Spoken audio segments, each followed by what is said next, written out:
All right, welcome back. Once again, I hope everybody's able to get on. Someone did text and ask about being able to chat. We're exploring all these avenues, and we will hopefully have that in the future to be able to chat, do things on the air. But right now we don't, so it's just back and forth. We can only stream, and this is a Sunny Streams broadcast, like in churches.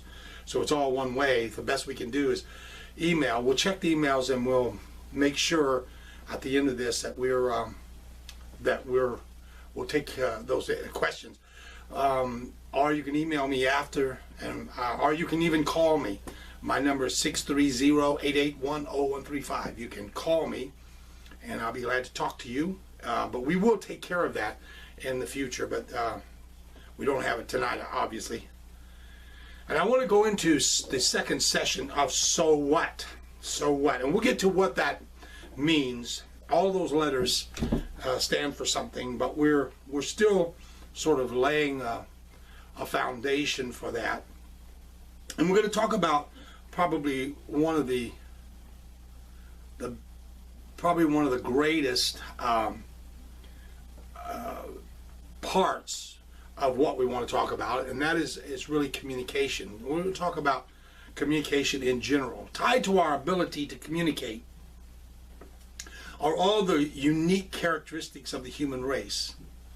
Of all of God's creatures, only human beings can use language to think abstractly, to name things, to ask questions, to agree, to deny, to argue, to discuss, or to proclaim. Only the human race, modeled after God's own likeness, was created to communicate.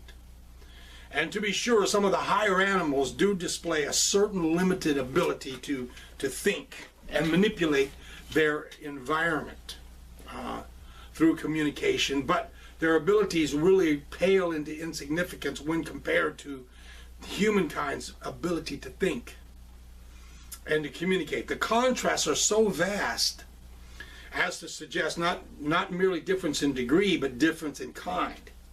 And by God's design, only human beings created physically and mentally. They were created physically and mentally to be talkers, communicators. Only human beings can really express abstract thought. What sets us apart from the animals is our ability to communicate at the level that we communicate. When we look at this, God's original design, there are 4 ways in which we have contact with the world. We are evaluated and classified by these 4 contacts. How we look, number 1, what we do. Number 2, how we look. Number 3, what we say. Number 4, how we say it.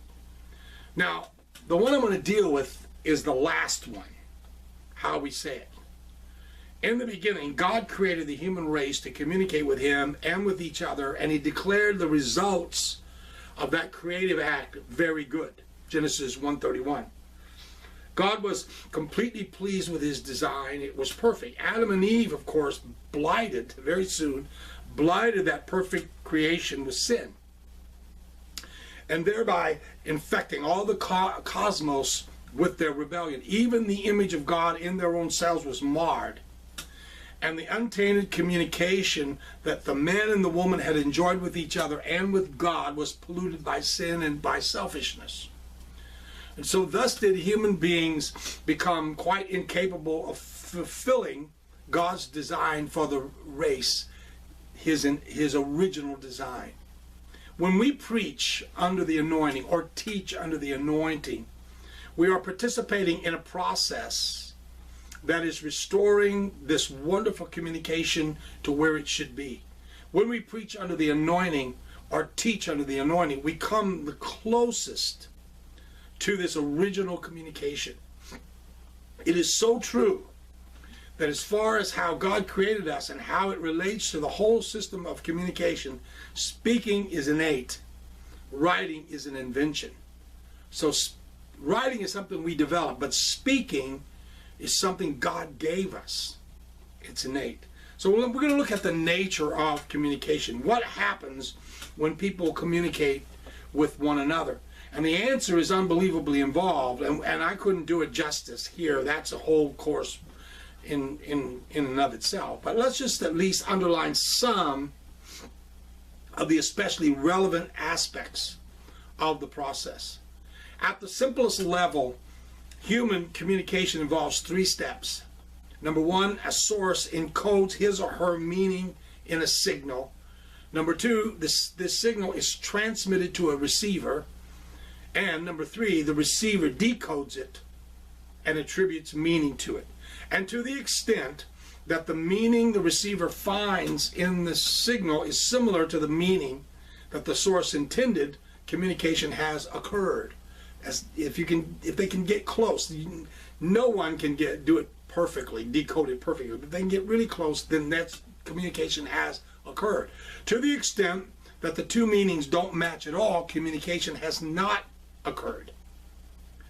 So when we speak, there is a process going on that is a barrier to communication. We need to understand that when we're speaking to people, there are 3 things that are happening in the audience or the congregation. Number 1, deletion. People tend to delete what they do not want to hear. Number 2, distortion. People tend to distort what they hear and turn it into what they want to hear. And then departmentalization. People tend to departmentalize information. They apply it to others but not to themselves. And all of this leads to misunderstanding. And while this sounds simple enough, this real life process of communication is complex and is subject to a wide array of misunderstandings. Here are the 3 main misunderstandings about communication. Number 1, this is a misunderstanding that each act of communication is separate and distinct and can be studied as such.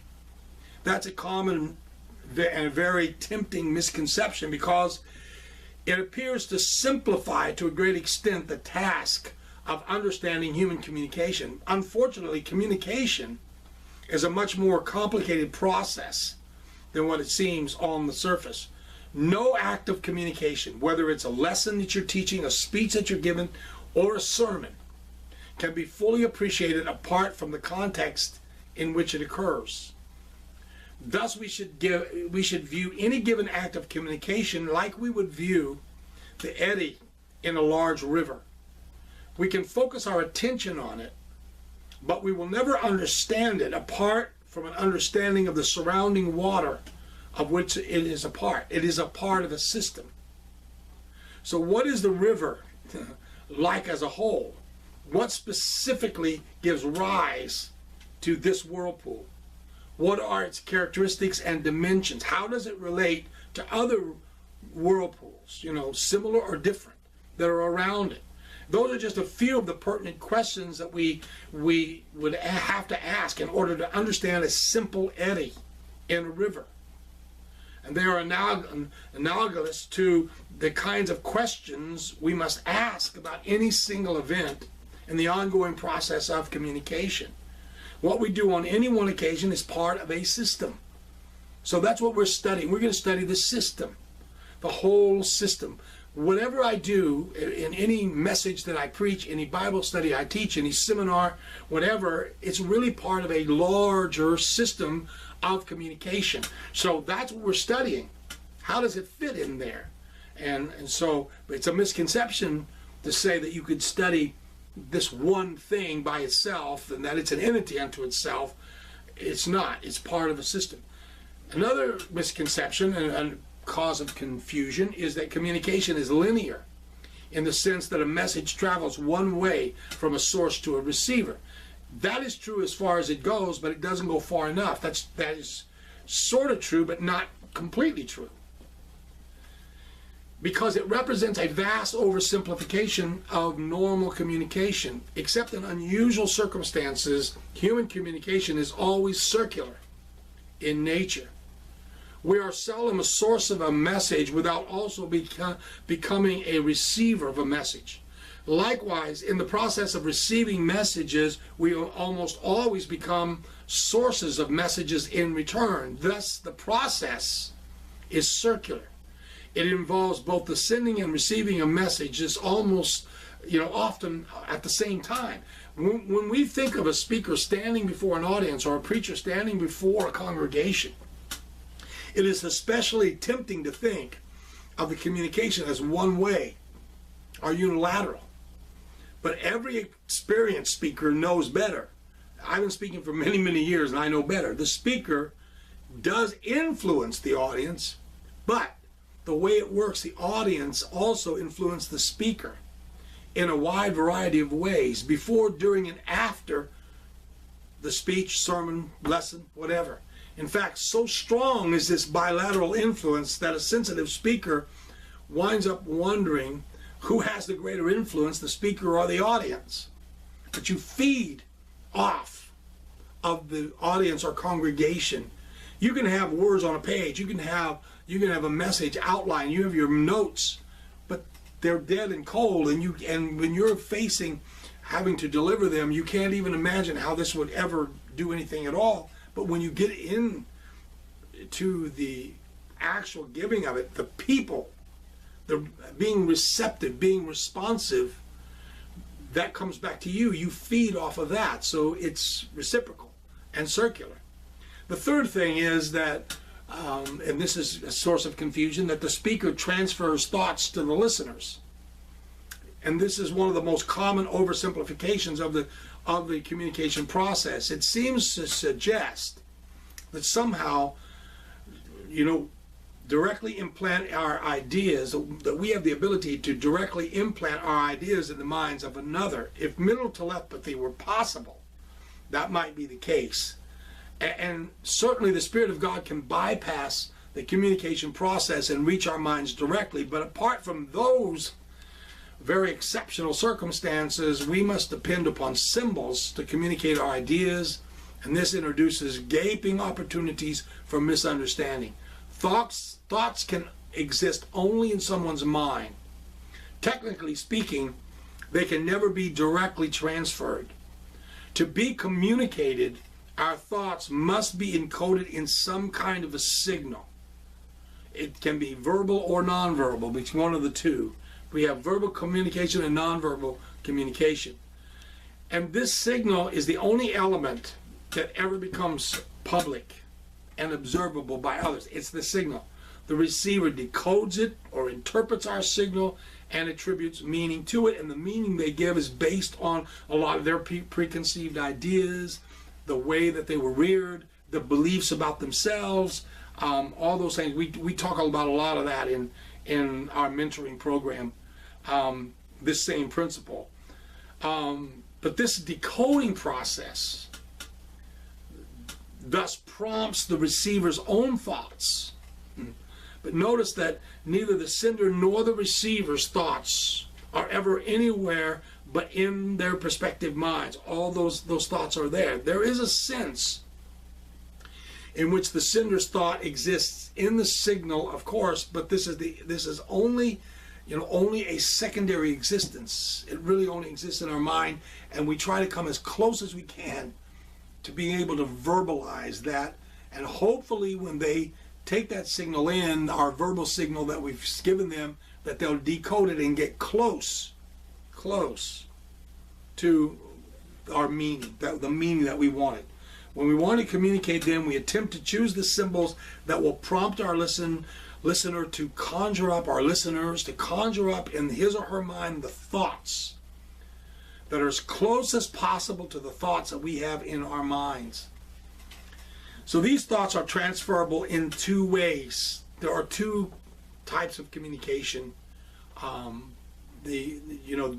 communication. One is mediated and the other is non-mediated. And we're talking about verbal communication. Mediated and non-mediated communication are the only two types of that. So let's contrast those.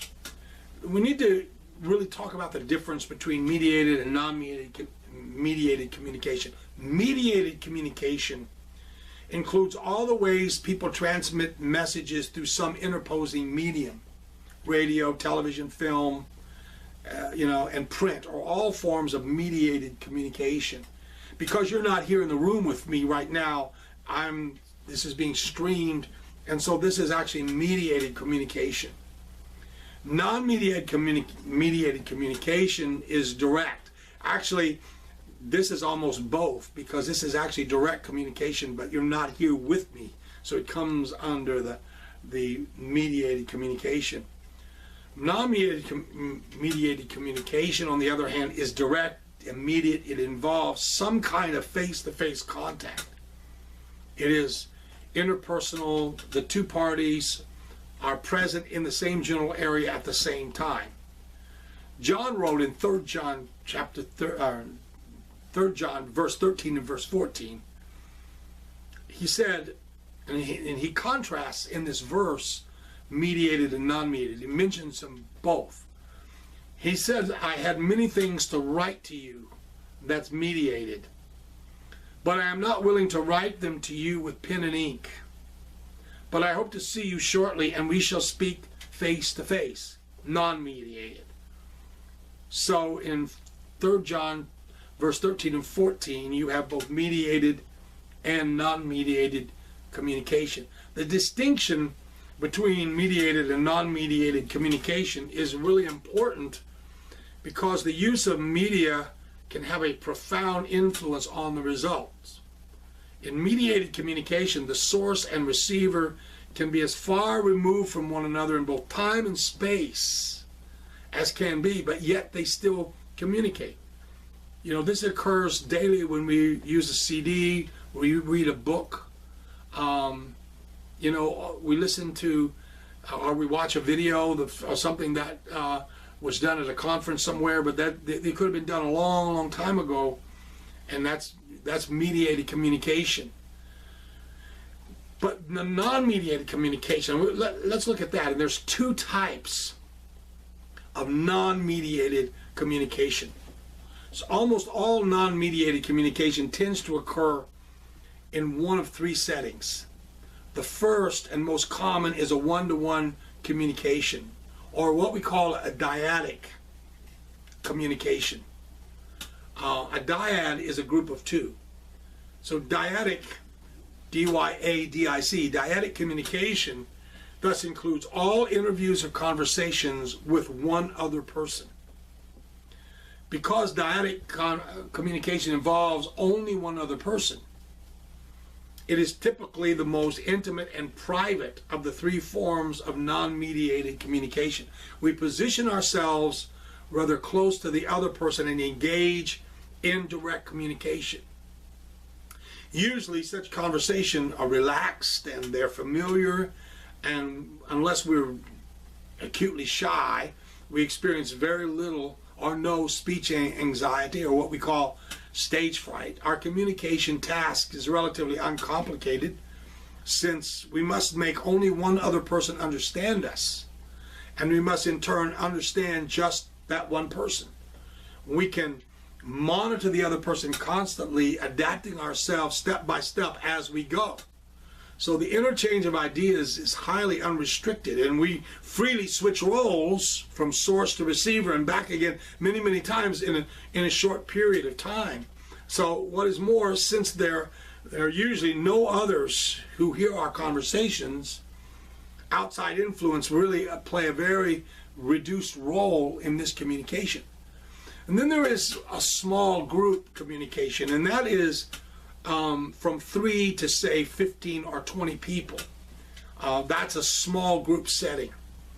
And the picture becomes more complicated, because when you have more than one person, and you have 2 or 3 or 4 people on up, then there's a lot more possibility for misunderstanding. It's more complicated.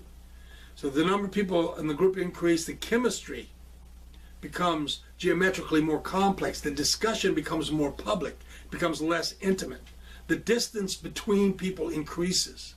The influence of others begins to take effect, so that we find ourselves more concerned with group approval and therefore experience a higher level of speech anxiety. Our communication task is much more complicated, since now we have to make all these people understand. And that's very difficult. And a lot of this in life coaching, the mentoring, we really address this in communication about the differences in. The third form is what we call the public address. And it's less private even than the small group. In fact, it is by definition public.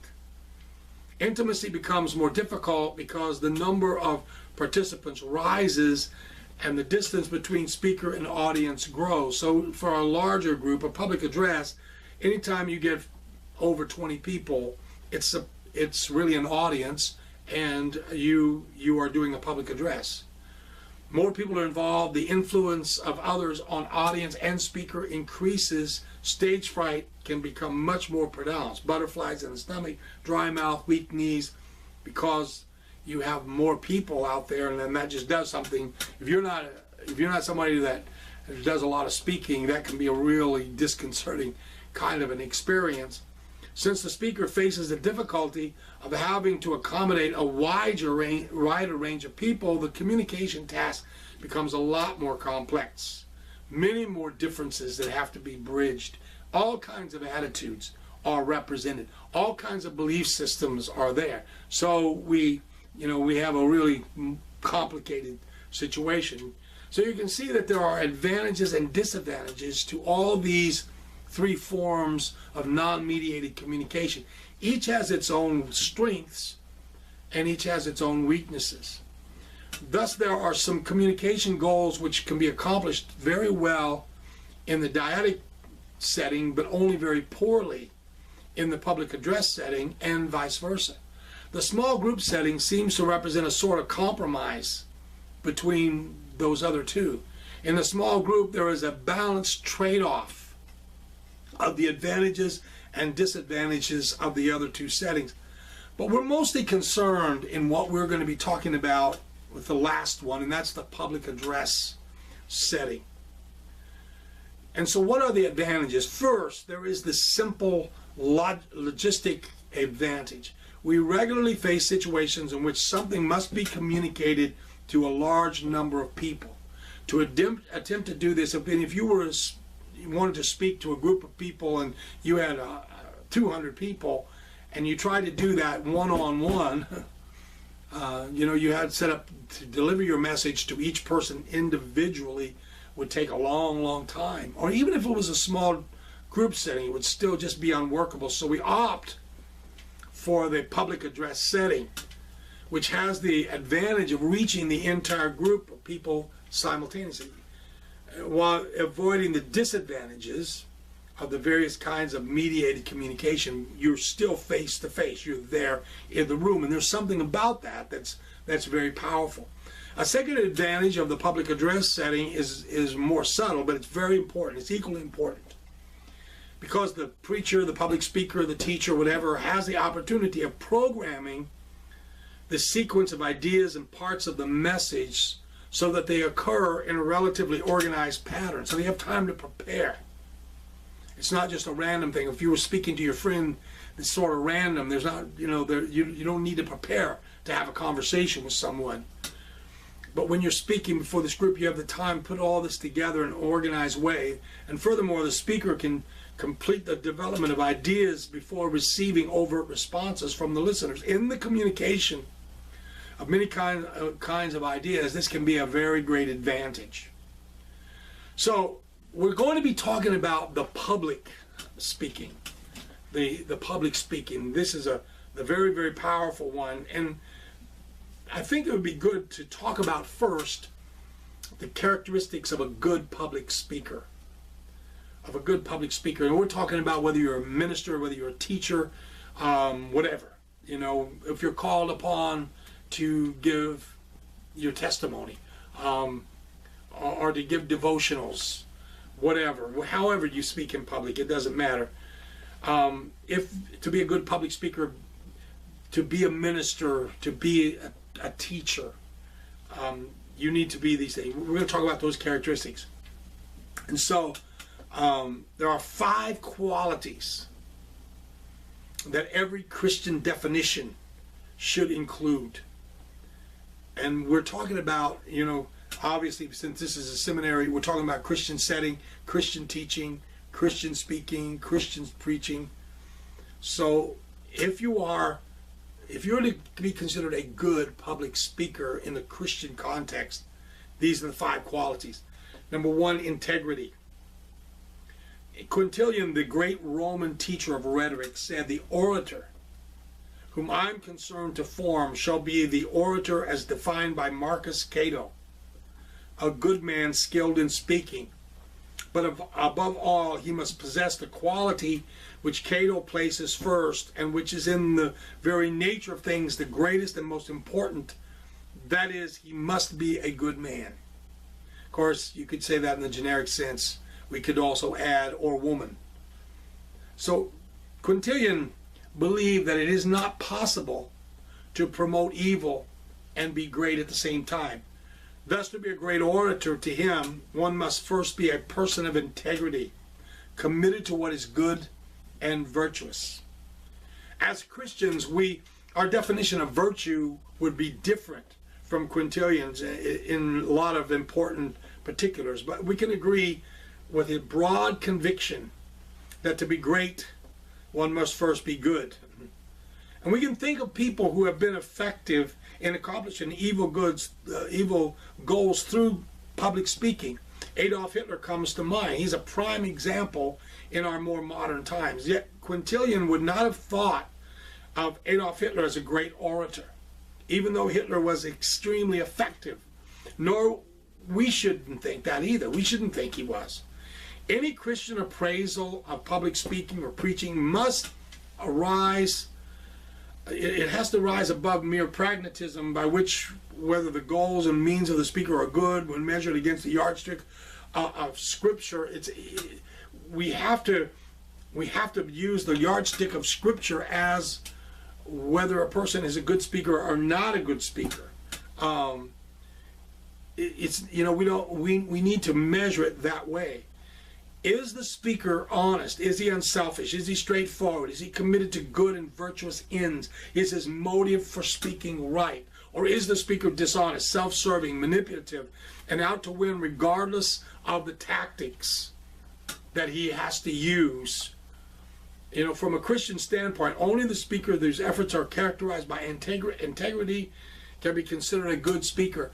And we'll get into this, because it's very important that we understand that you would not be considered, or should not be considered, a great speaker or preacher or teacher if your life is unethical, if it's not a clean life, a good life.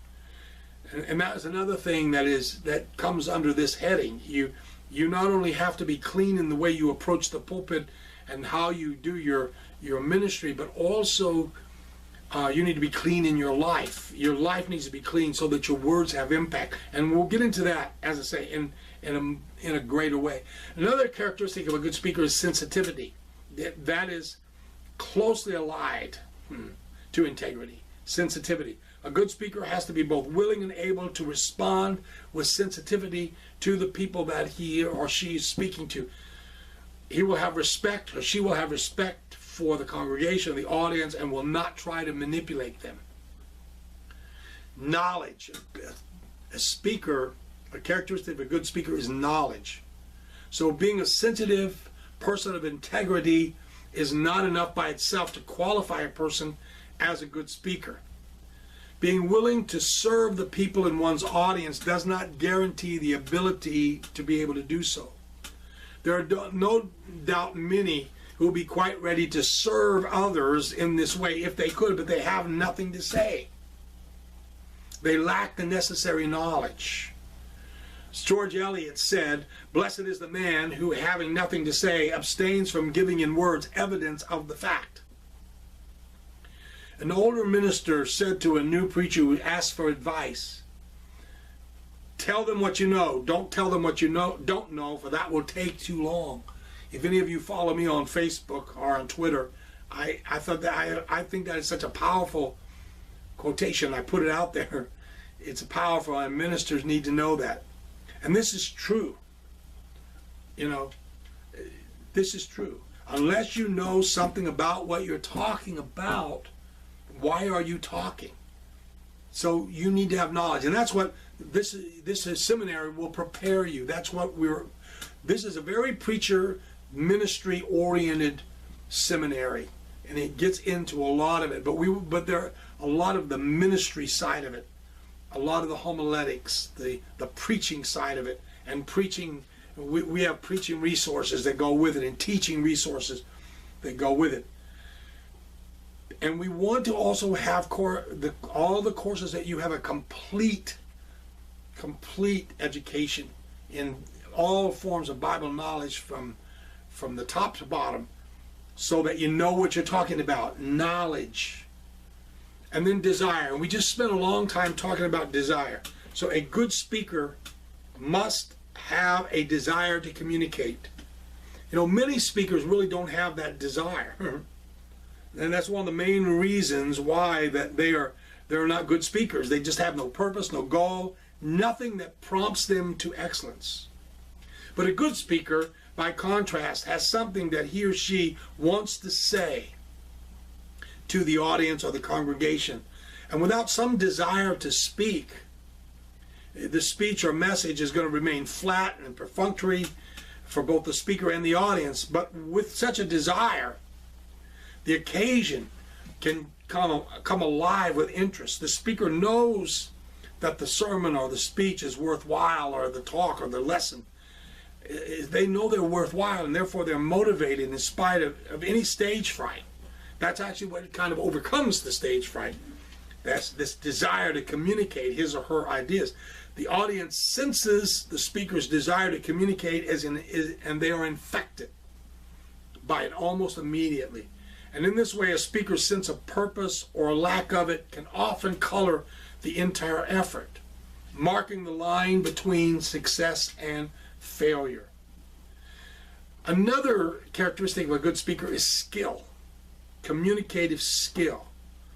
It's quite possible to be a knowledgeable, sensitive person of integrity who desires to communicate and still be a poor public speaker or preacher. A preacher is one who, that's not all that goes to a minister is speaking in public, but they are. Anybody that ministers, teaches, whatever, they have to speak in public.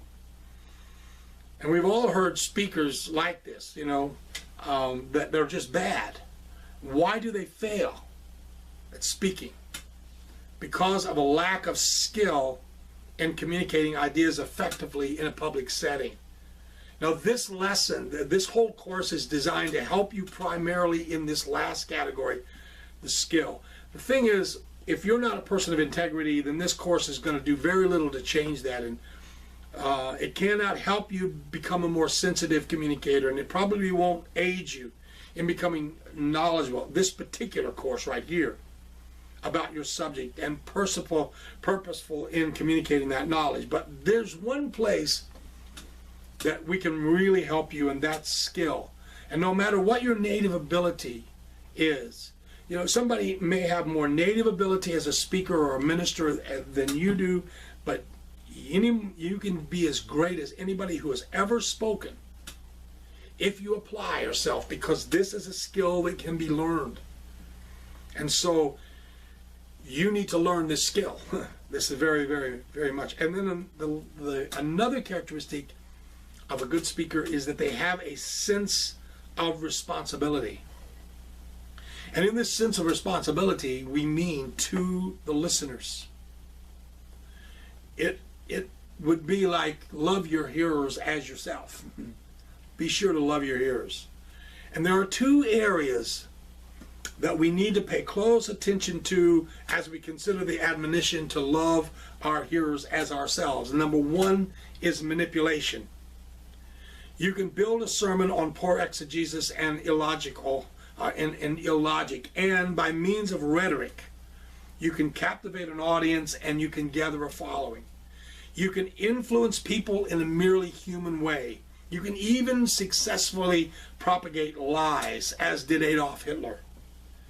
If you say black is white, that's foolish. But if you say black is white and bellow like a bull and pound the table with both fists, that's oratory. You know, somebody said, if you're strong on facts and weak on logic, talk facts. If you're strong on logic and weak on facts, talk logic. If you're weak on both logic and facts, pound the pulpit. That is manipulation.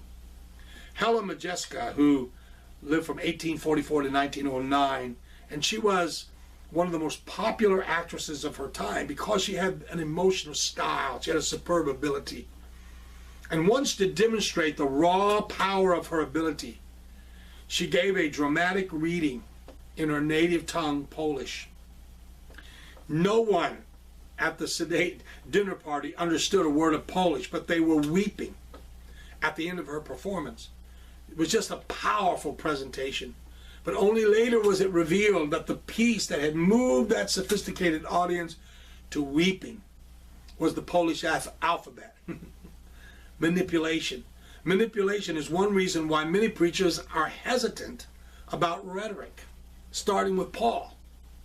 Paul said in 1 Corinthians 2:15, it's a great verse. He says, when I came to you, brothers, I did not come with eloquence or superior wisdom as I proclaimed to you the testimony about God, for I resolved to know nothing while I was with you except Jesus Christ and him crucified. I came to you in weakness and fear and with much trembling. My message and my preaching were not with wise and persuasive words, but with a demonstration of the Spirit's power, so that your faith may not rest on man's wisdom, but on God's power. So what Paul was saying, and that's what we say too, we want people to be touched by the Spirit, not by our language. But ironically, the passage that I just read to you is effectively, precisely effective because of Paul's use of language. For example, Paul used hyperbole. He said, I resolved to know nothing except Jesus Christ and him crucified. That may have been his highest goal, but it wasn't his only goal. We can assume he grounded his message in the resurrection as well. He also used parallelism because he said eloquence or superior wisdom, Jesus Christ and him crucified, my message and my preaching, wise and persuasive. He also employed contrast, not with wise and persuasive words, but with a demonstration of the Spirit's power, that your faith may not rest on men's wisdom, but on God's power. In short, the very passage that seems to castigate rhetoric is itself a model of rhetoric. And if you add to that the passage that comes just before it, not many of you were wise by human standards, not many were influential, not many were of noble birth. And then you also throw in the soaring chapter on love, 1 Corinthians 13, just to name two. It's obvious that Paul was no plain speaker, that he knew all of the principles of rhetoric. He was trained, obviously trained, in public speaking. Also, he had a Greek upbringing. He was a Hellenistic Jew. He was trained in Greek rhetoric. The question is not whether our communication is manipulative. Of course, we manipulate in the good sense. We want to influence. We want to shape, alter, change how people think and how they behave, not for personal gain. We do not want to be deceptive. We do not want people to get so emotionally charged up that they'll do anything we say. We do not want to overpower people's free wills, but we do want to influence people. That's what it's all about. The key question is, what will we influence them for? For our agendas or for the Lord's agenda? Rhetoric is like fire. It can burn and destroy, but when used in love, it can bring warmth and light. It's our highest aspiration to bring the warmth and light of the Lord's love to people. We want nothing less than to affect the whole person with the whole gospel. And to that end, we have given ourselves to studying how to use language to its fullest, looking especially at the effective communicators of today, preachers and writers, and analyzing what exactly they do to affect both mind and heart. And another way we love our hearers as ourselves is we think about the length of what we say. How long should I preach and still love my hearers? Well, we'll look at the longest and the shortest sermon. The longest sermon on record was preached by Reverend Robert Marshall of the Birmingham Unitarian Church in Michigan in 1976. He preached for 60 hours and 31 minutes. The previous record holder was Robert McKee, who preached for 52 hours. Reverend Robert Marshall said that it took him 2.5.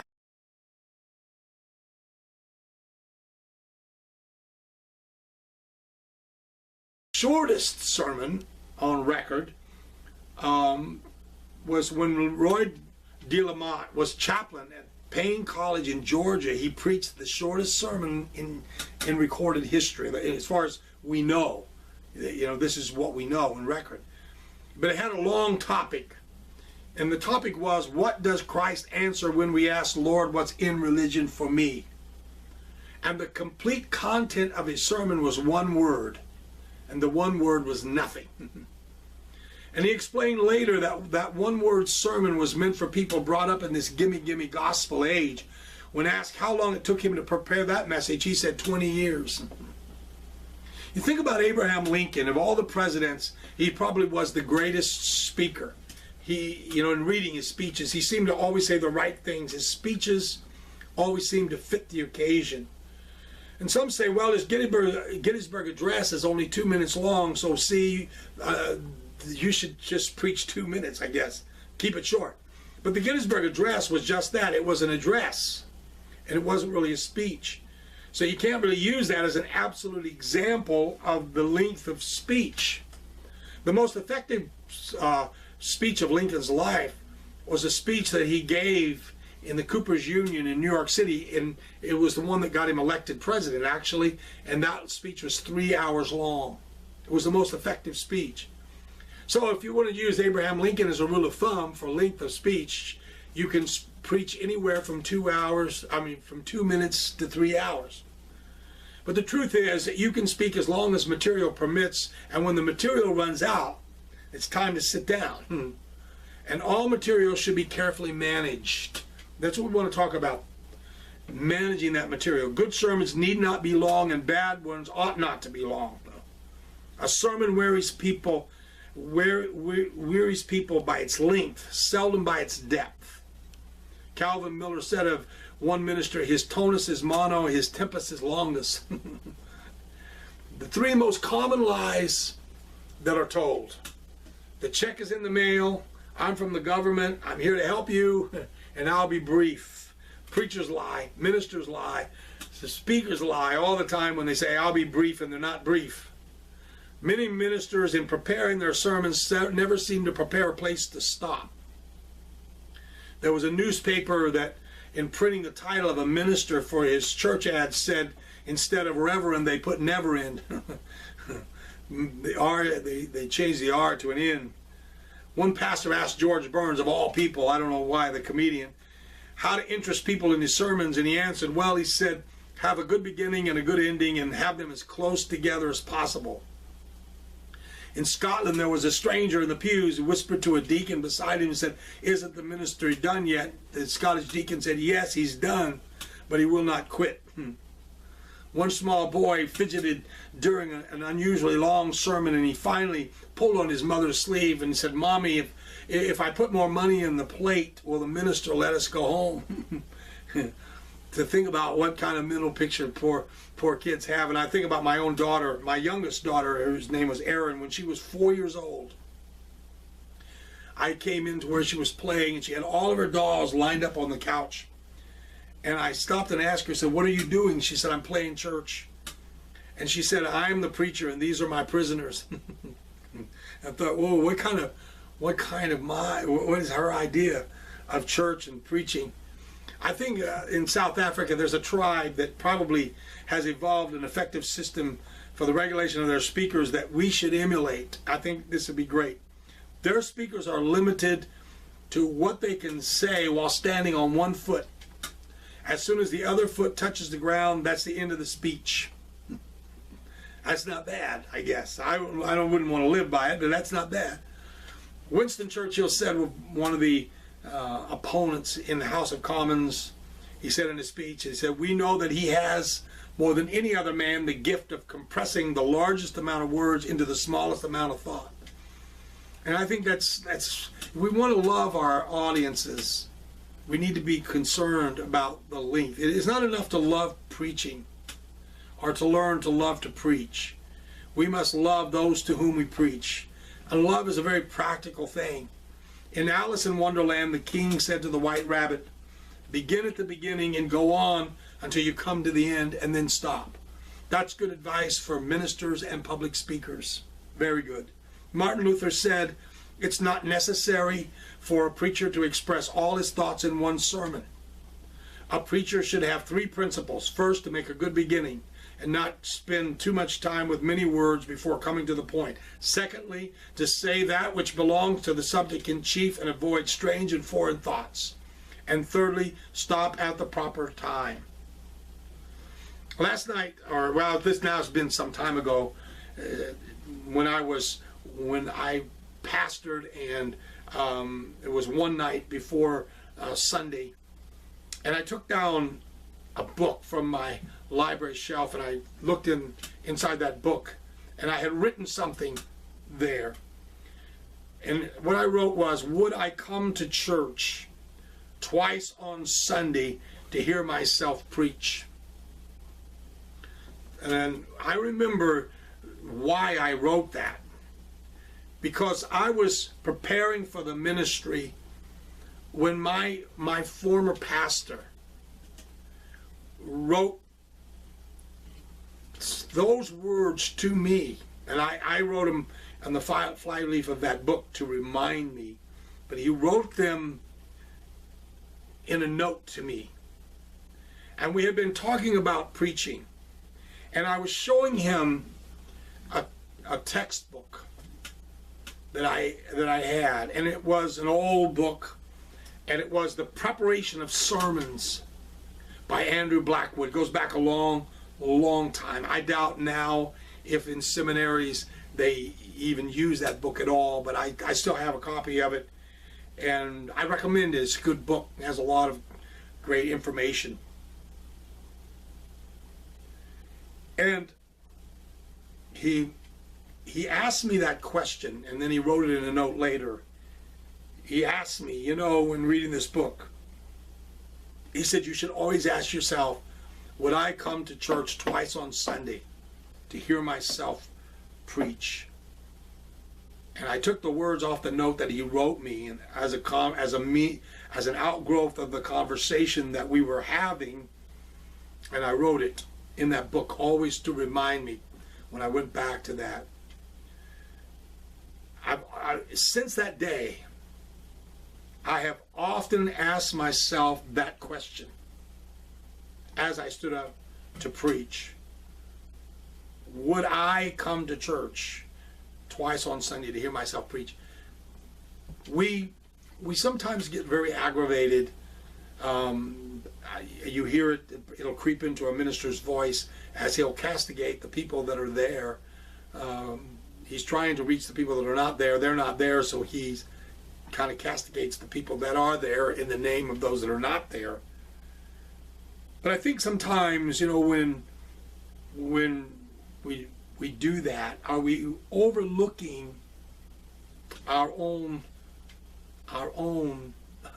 responsibility? Yes, I think people should be faithful. They should come to church. But we need to ask ourselves the question, in my responsibility, would I come to church twice on Sunday to hear myself preach? As you go forth in the ministry, no matter what, if you're a teacher, if you're evangelist, if you're a pastor, just whatever you do in the way of breaking the bread of life, of preaching the word or teaching the word and getting it out there, that should be something we should ask. Would I come to church? Would I come to church to hear me? Am I feeding them? Am I giving them food? Am I giving them the bread of heaven? Am I giving them the whole counsel of God? Or am I giving them something that is not prepared, not put together well, and it's not communicated well? What we're going to be talking about coming up, and then we're going to take a break. But we're going to be talking about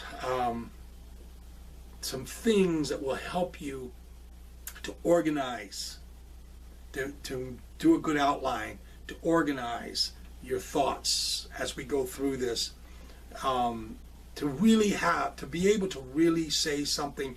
You know, our minds are very organized. They really are, and they'll take in information and they try to categorize it. They try to find a peg for you to hang on to. And if you don't give them something to hang on to in the first little bit, the first few minutes, they'll just find one on their own. And it may not be what you want them to find. It may not be the peg that you really want them to hang everything on.